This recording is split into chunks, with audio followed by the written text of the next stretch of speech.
Okay, we're going to go ahead and get started. So this session for this hour is organizing your online course. So what we will cover is a little bit on the university and what SMU as a whole is kind of requesting faculty to do. We will also cover lightly on some educational learning theories that talk about the best way to organize your course.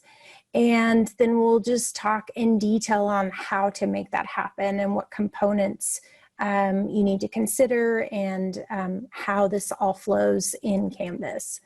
So again, the topic is organizing your online course.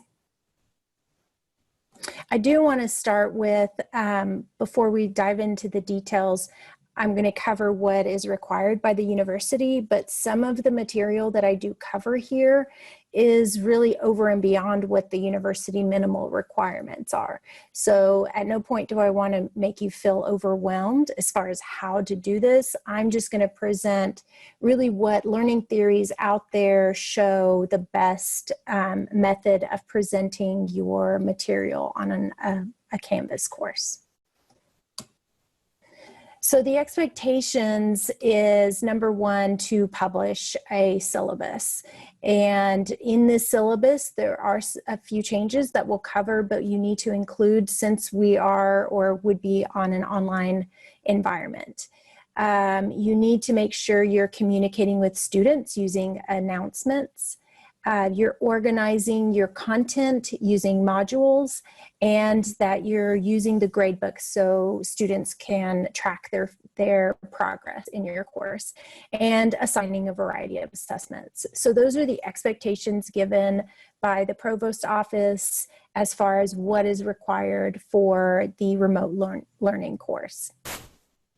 But now we'll kind of dive into what is the best kind of environment and what works best for the student experience and how their mind works. So a little bit on this is if you do a little bit of research on cognitive load theory. So our mind can only take up so much information, and how we organize a course really reflects how much information a learner will be able to intake. And so there's kind of these three categories: extraneous information, which is the manner in which the information is presented to the learner; the intrinsic, which is imposed by the task of learning the material; and germane is devoted on processing the information or constructing the information that you've given them in their mind. So this is kind of how our brain works. And so our goal in designing a course is to really minimize the extraneous, because if we're able to minimize the extraneous information and organize it in the most organized manner for our brain to work, we would be able to increase either the intrinsic and the germane load, cognitive load. So just kind of keep that in mind as we're going through this, is really we're going to organize a course to really maximize the learning and the learning experience for the student. So the first thing that, and this is a sample template that I have for the School of Business, but I know the CTE and your academic technology director can provide a template for your course for you. This one shows kind of some key components that are very important for the students to know. Number one, just a short welcome statement. Make sure that you have your course number up at the top so they know where in the world they are in the Canvas course. You have a well-defined communication plan, because you're not going to necessarily have everybody at the same time in your classroom. You need to make sure that this is clearly established in your Canvas course. So this example for communication gives you information on synchronous sessions, virtual office hours, general discussion areas, and so forth. So establishing that communication plan helps the student know, okay, this is what I need to know to communicate with my professor.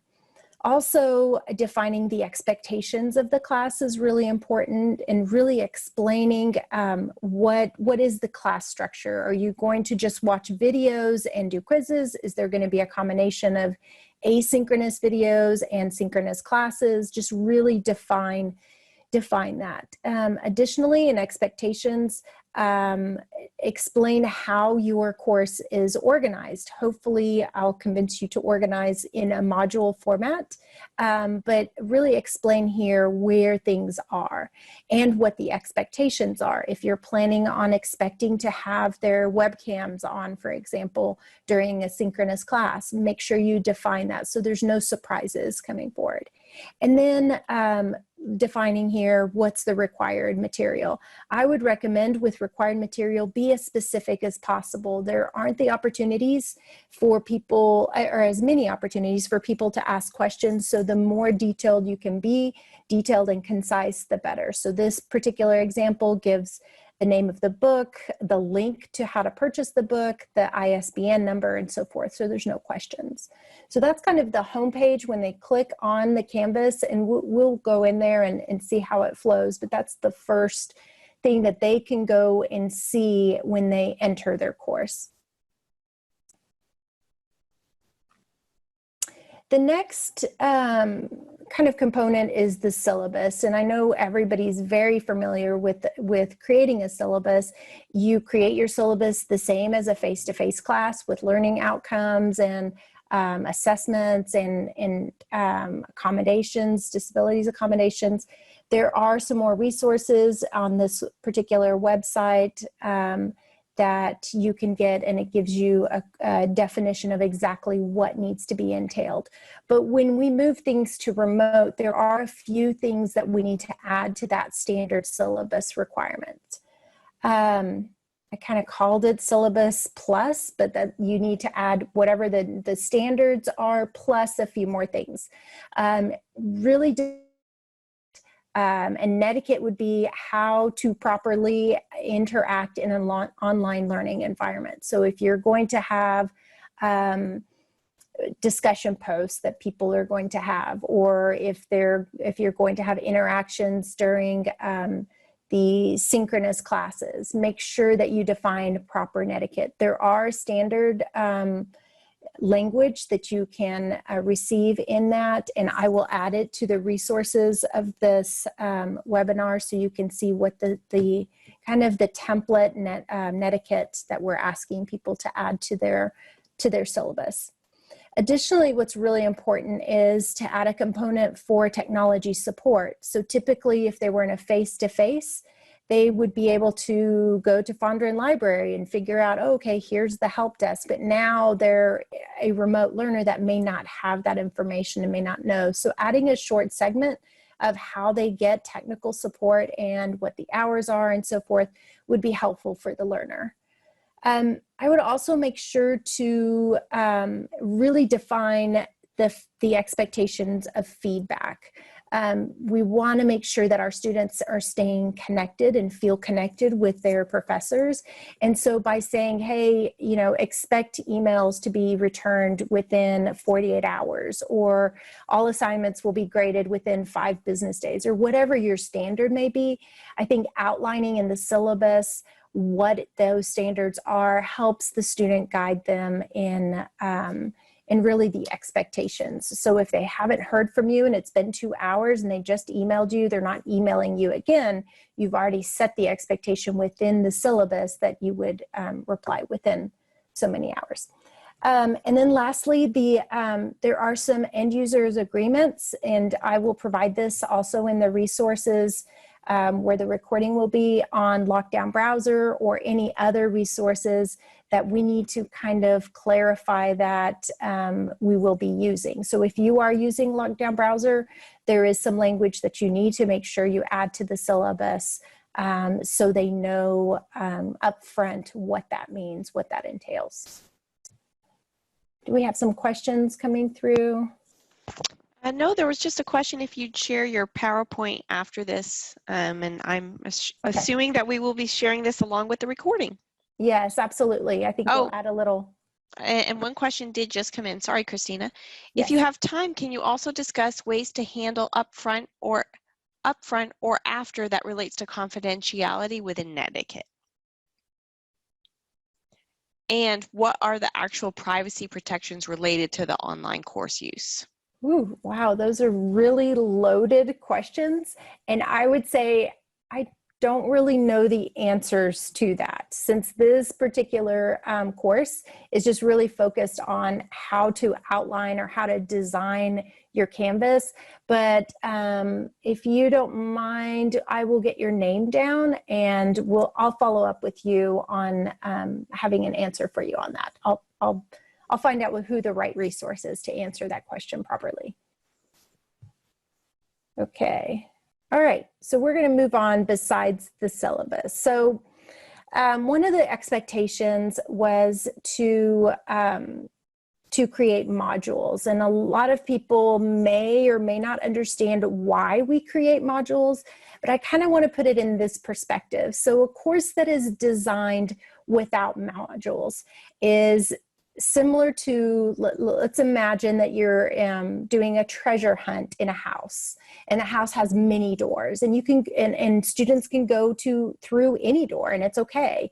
And they can go do a scavenger hunt throughout the whole house, and they may get information in a different order, or they may miss some information because it is a scavenger hunt and you may not go to every single room, right? So that is the equivalent of a course without modules. Is yes, you have provided all the information that they need, and yes, the student has access to all of that information, but there isn't a direct path, and there isn't any guarantee that they're going to hit all of that information that you intended them to get. So that's kind of the idea of a course without modules. Now, a course with modules is, again, imagining a treasure hunt in a house, and there's only one door. And when they enter that door, you're guiding them through a specific path.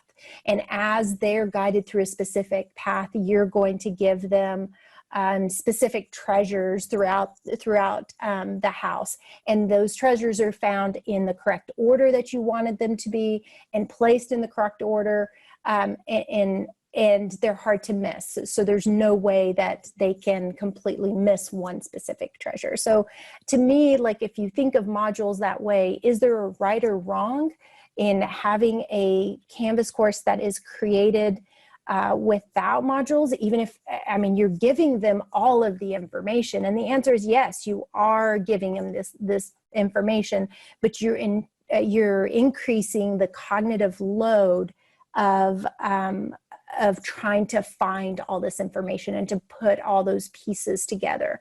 With modules, you're able to guide them, and so the learner can focus so much more on what they need to learn rather than how to navigate the treasure hunt. So I hope that kind of helps understand, but let me give you an example of what it looks like. So this is kind of a screenshot of a module, and this is just one session. The first is they go in and they go to the homepage, and then I have a little blurb about the professor, and then they jump into the session. And I'm going to show you a little bit on how that flows really quick. So this is an example of it. So I go to modules. Now this is a template, so it hasn't been fully filled out for every single session, okay?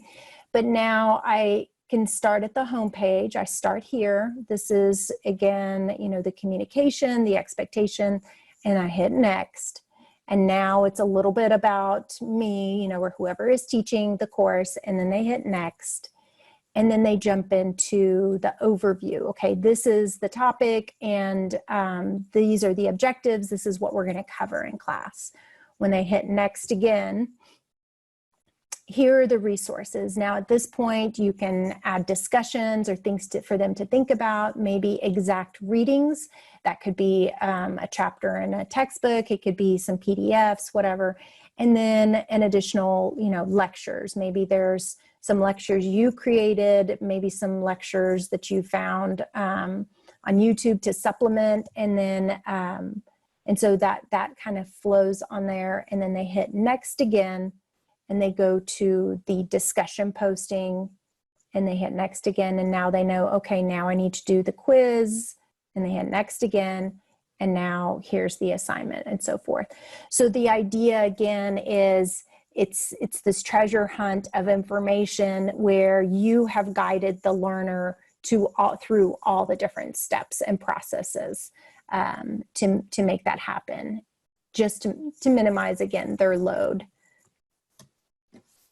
So a couple things on modules. The best thing, now you saw that I've chunked it down to sessions. That works for some people. Some people like to do it by topics. There isn't a wrong or right, as long as it's somehow chunked for the student. On all of the modules, there is an overview. Where are you going with this? Rather than putting a lot of information out there, giving the learner a direction of where they're going will help them understand where they're going, okay? So organizing resources. I have seen some courses that have resources just dumped within the module rather than the overview that I showed you. So let me give you an example. So here in resources, I have all the different resources, and they can click on here and watch the video and so forth.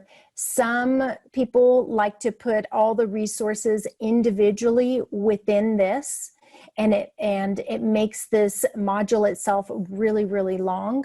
The problem with that is, again, there isn't a right or wrong, but the problem is that the student finds that very overwhelming. So if they look at session 1, which technically for this particular course, session 1 is week 1, and there's 15 line items here of things to do, that is very overwhelming compared to laying them out under resources and having the URL links. So just kind of some user experience input on that. So Christina, can I interject? We had a couple yes, of questions. Absolutely. Can you create a module for pre-coursework? Oh, that's a good question. Well, I don't see why not. The only catch would be that they would have to have access to the Canvas course. So you would need to make sure that your Canvas course is published and that that they have access to it. So I believe that, I know that some of the Cox School, they receive their courses at least a week before, if not 2 weeks before the course starts. So you would have to just check and make sure that that they're signed up and your course is published, but they should, yes. Okay, and then one more question was, if you could just explain what you meant by students to minimize their load.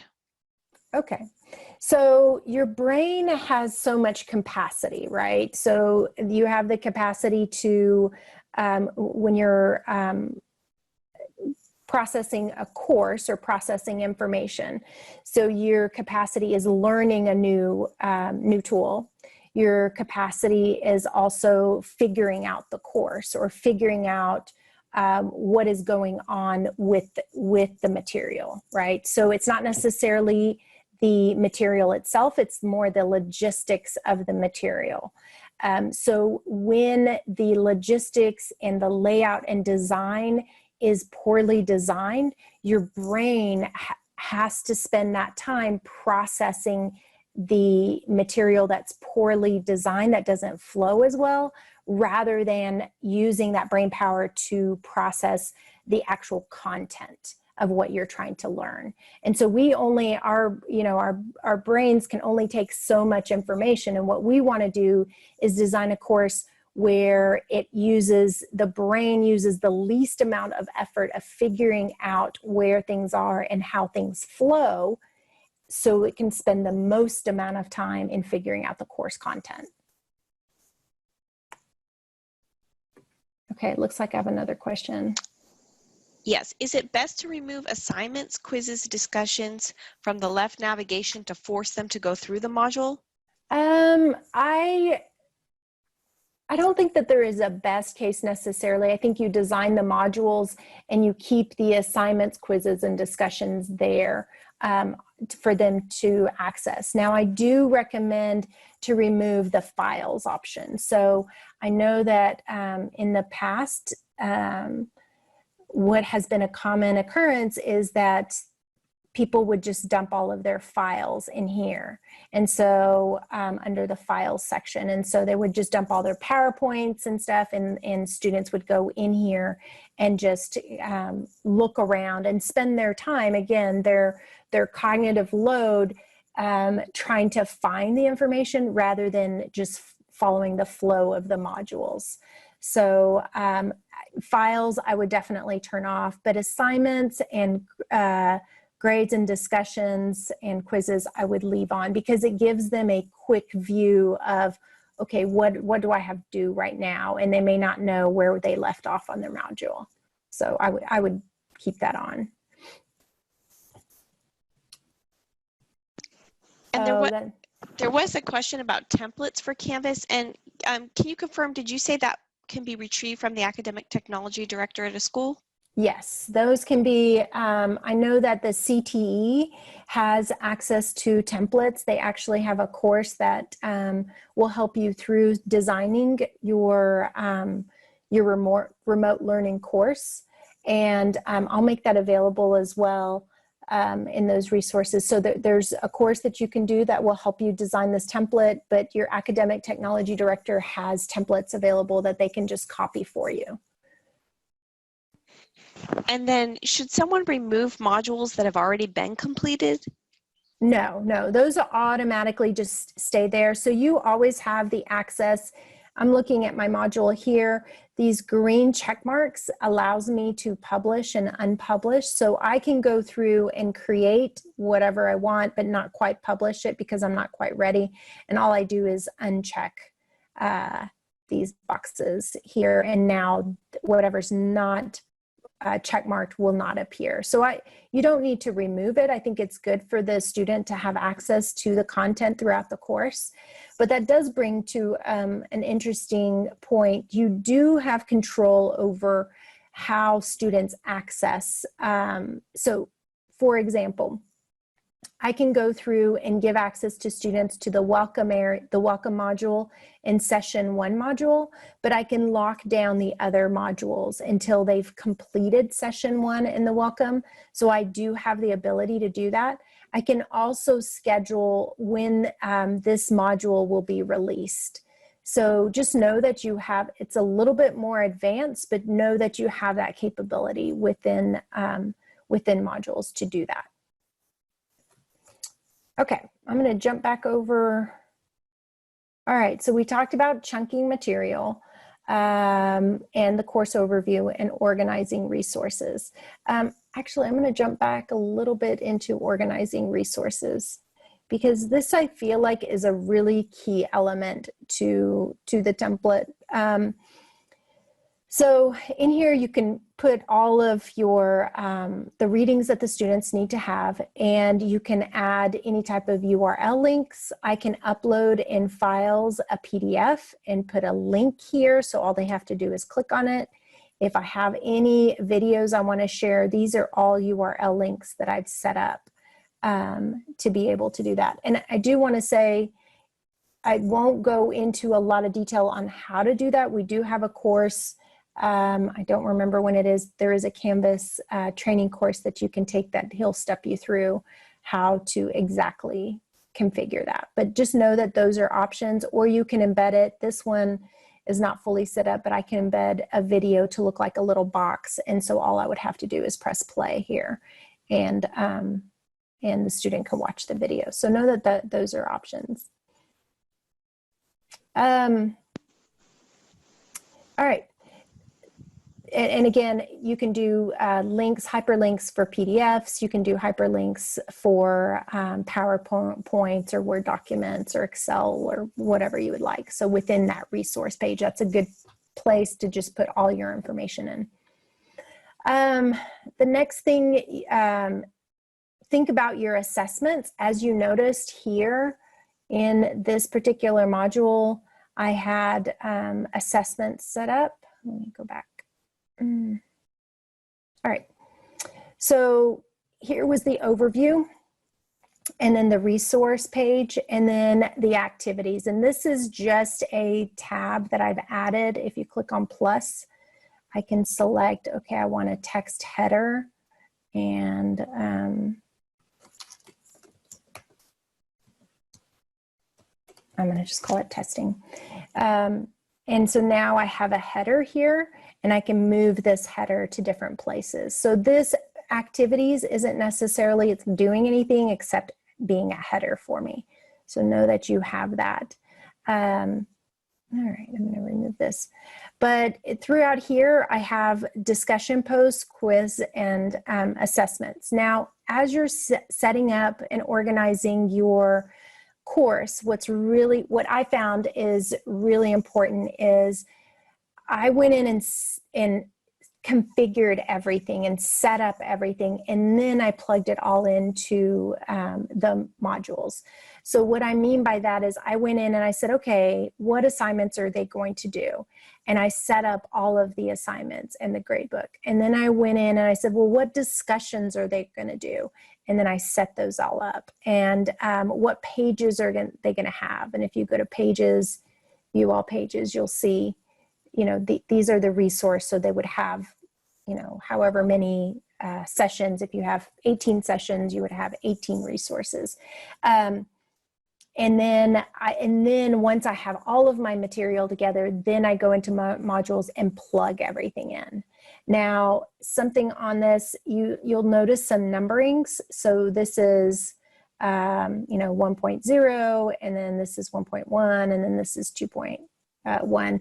I number them. That's just kind of something that I decided that was a lot easier for me to use, because when I set up my modules, I can go in and quickly see, okay, these are the right ones for session 1, and this is the order. And then when I'm ready to start for session 2, I can click on plus here. Hold on. And then select, okay, the next one is going to be a page, and I can quickly see, okay, I want to grab 2.1, and I'm not trying to figure out, okay, which title goes next or whatever. I already pre-figured it out when I was setting up the page. So I would just add the item from here. And then once you have those imported, just like I did, I can move the order by just clicking and dragging. And this one is not published, so I would have to publish it. So that just kind of gives you an idea of, you know, how to establish it. Again, my recommendation is set up your assignments, set up your quizzes, and set up your pages. Now, you may not have all of your quizzes done, and that's okay, but as long as you have the bulk and then you can plug everything in, it just works better than trying to start from the modules. It's easier and quicker to set up. We had a couple of questions. Mm-hmm. One was, what is the best way to create the equivalent of folders within each module? Of folders within each module. I guess the question back would be, where are we using the folders? Is the folders really like where you would plug in resources? So if you want to expand, Talia, on that, I would love to answer that. And yes, the cognitive load theory could be highly debated. Scaffolded learning is absolutely the way to avoid overload, and chunking your information is absolutely the way you want to go. All right, let's see.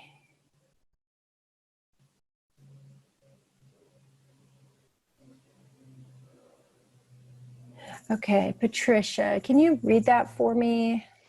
Yep. Patricia's.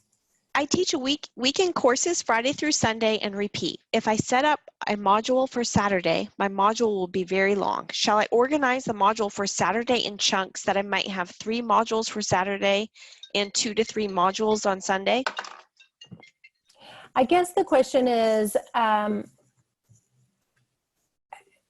why are your modules so long for Saturday? Because I think that your modules should consist of an overview, your resources, whatever, and then whatever activities, and possibly one or two other pages. If you're having to add a lot of resources within this specific module, I would put it under the resource page. So the resource page can have a lot of information on it, and that's okay. Again, chunking as much as possible. But I would try to keep it as clean as possible and not overcomplicate it. I would just do it session, so 1 week, and have all the information in here.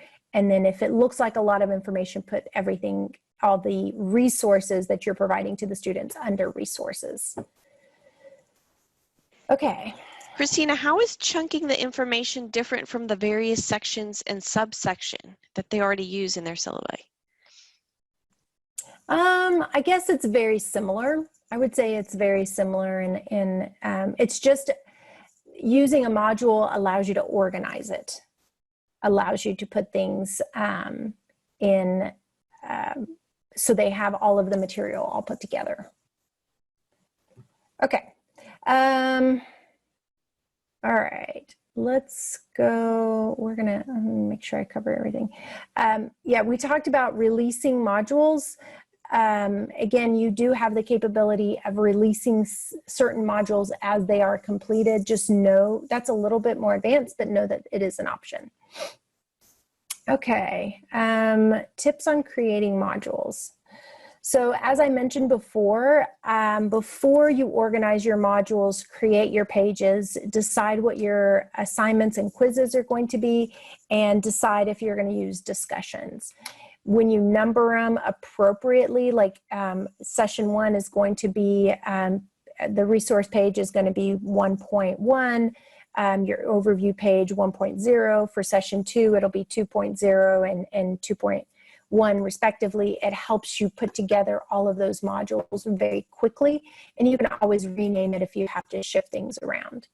The other thing I would recommend is, as you're developing your course, to make sure that you set up due dates on your courses. Within here, the nice thing about due dates is that,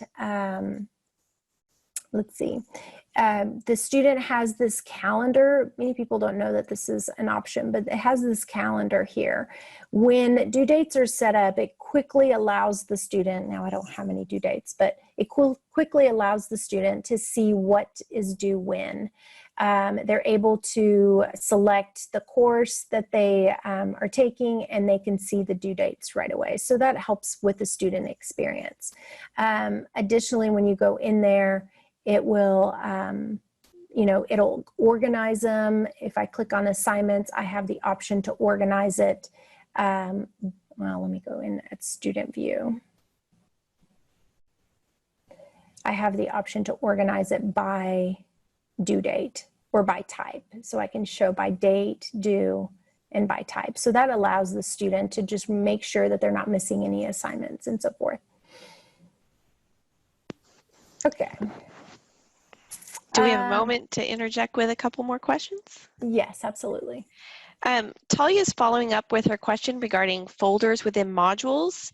And the example she's providing is within a module, could she have a section or a folder for like all the PowerPoints related to module 1? And in that folder, students could find PowerPoints again with all the particulars for a specific module.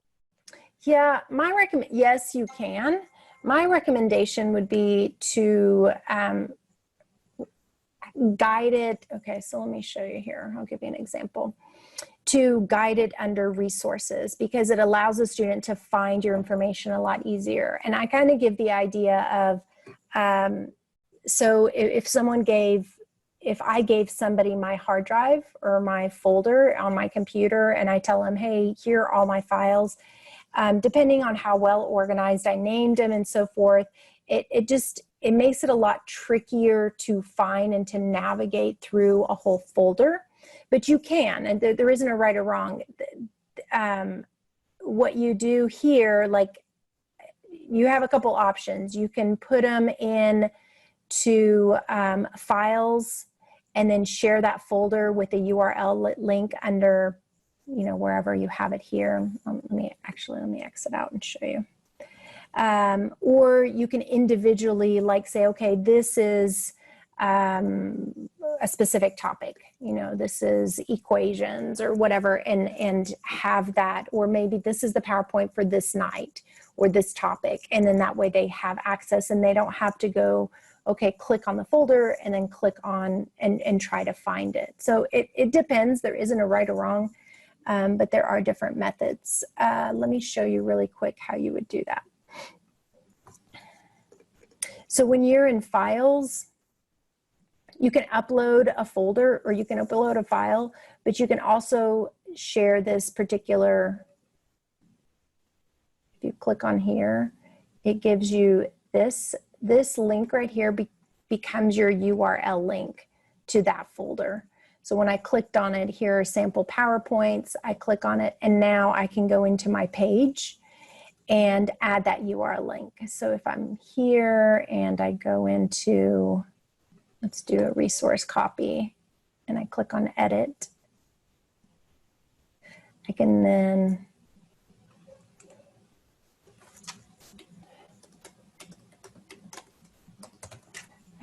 type that in and highlight it and say, okay, this is a URL link, and paste the URL link here.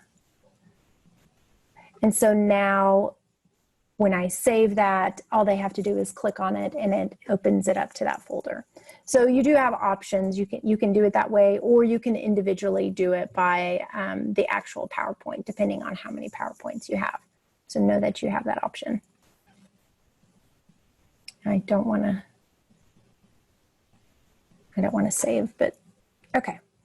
Let me see if I have any. I would make sure to turn off your viewing of your files. Some people like to have it turned on because, again, with the analogy of going through a lot of different doors, the more options you have open, the more possibilities it can confuse students. So by turning this off, you can see this is turned off. You can turn it off going under settings. Let's see. If I go under settings and navigation, I can control what the users can see. So this is, if this is up here at the top, that means that they can see it. If I click on it and drag it to the bottom and save, it will save the information. And then that way they don't see the files and they just have to navigate to the files through modules. Okay, the other next thing, and I'm sure many of you already know this, I always like to go into the student view. If I click on home and student view, if I'm ever wondering what my course is looking like, how are they seeing it, don't assume that whatever you're seeing is what they're seeing. I like going to student view and really navigate through here and see what their experience is as far as what they're seeing when. Other questions? At this point, we don't have any. Okay, let me see if I covered all of my student view. I think that covers, yeah, I would say your main thing is consistency is key. If you decide, okay, I'm going to create a folder and I'm going to put the PowerPoints in there, and I'm on every resource page, I'm going to put that URL link, then be consistent throughout your course. So you don't have to, your student isn't having to guess where your material is. If you decide I'm going to put all the links in a certain way, in a certain method, make sure you're consistent throughout the whole course. So then that way they're not trying to relearn or figure out where you put the material for them. And well, those are, any questions? Did you say we can get a copy of our template file? Yes. And you know what, if you don't mind getting the name, we can post a way in the resources on how to get a template. It makes it a lot easier to start with the template, so you're not trying to design the look and feel, but you're just mainly focused on the content. So I will share that. Actually, I may just share that with everybody that's registered or everybody that attended, so that way everybody knows. And then how can someone get a link in a page or assignment to a video that they have in Panopto, like they do for their files? That's a good question. All right, hold on. That's a little bit trickier, but when you go into Panopto, let me see if I can, let's see if I'm logged in here. When you go in Panopto and you find, oh, I don't have anything.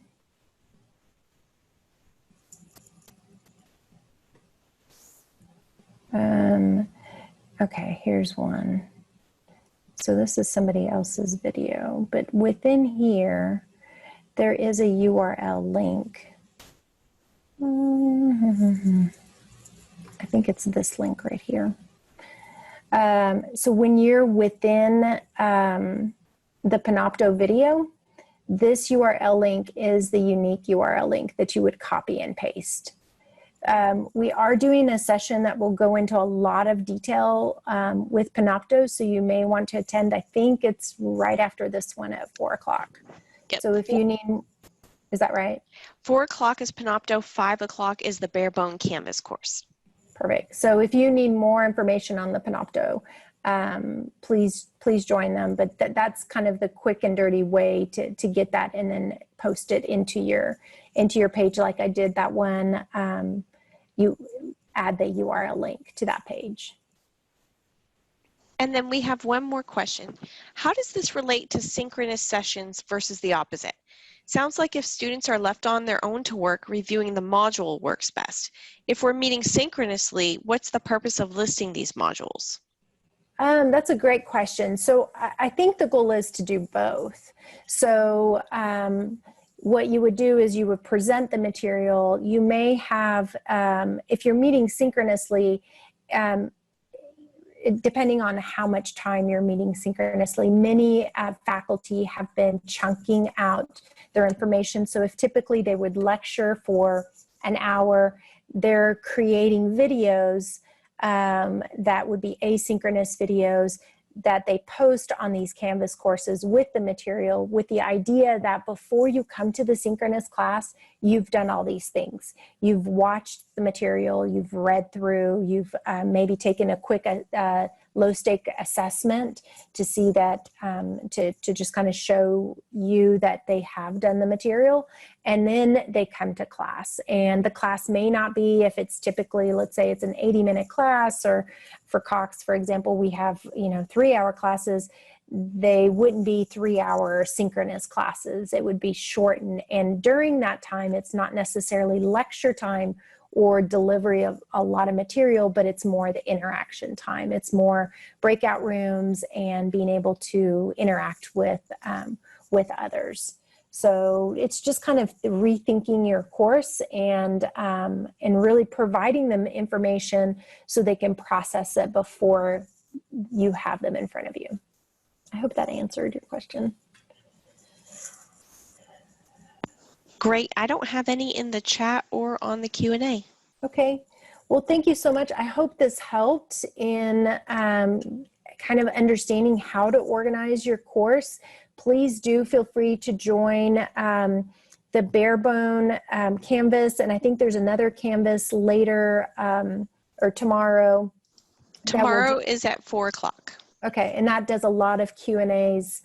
And did I discuss notifications? I did not discuss notifications. I can answer that really quick though. But for everybody else, yeah, please feel free to join those. Hopefully this was helpful. On notifications, please use announcements. Announcements are awesome. The great thing about announcements is that students can control their notification. Let me jump really quick to my course and I can show you. So when I send out an announcement, I just can click on plus and then I send out the announcement, and typically it'll at least email them, but students have the option to go up here where this little person is and to notifications, and you can do this as well. And announcement, this is the notification setting for announcements. You can turn that on, or many of them have push notifications set. So when you post an announcement, it also sends me a text notification, or the student a text notification. So know that that is an option. How do you turn off announcements? You usually have an option to turn that off. Lydia, maybe we can talk offline on that. Okay. All right, we are going to wrap up because we have another session starting in about 10-15 minutes. So hopefully that was helpful. If you have any specific questions that I didn't answer, please feel free to email me at cchurchill@smu.edu.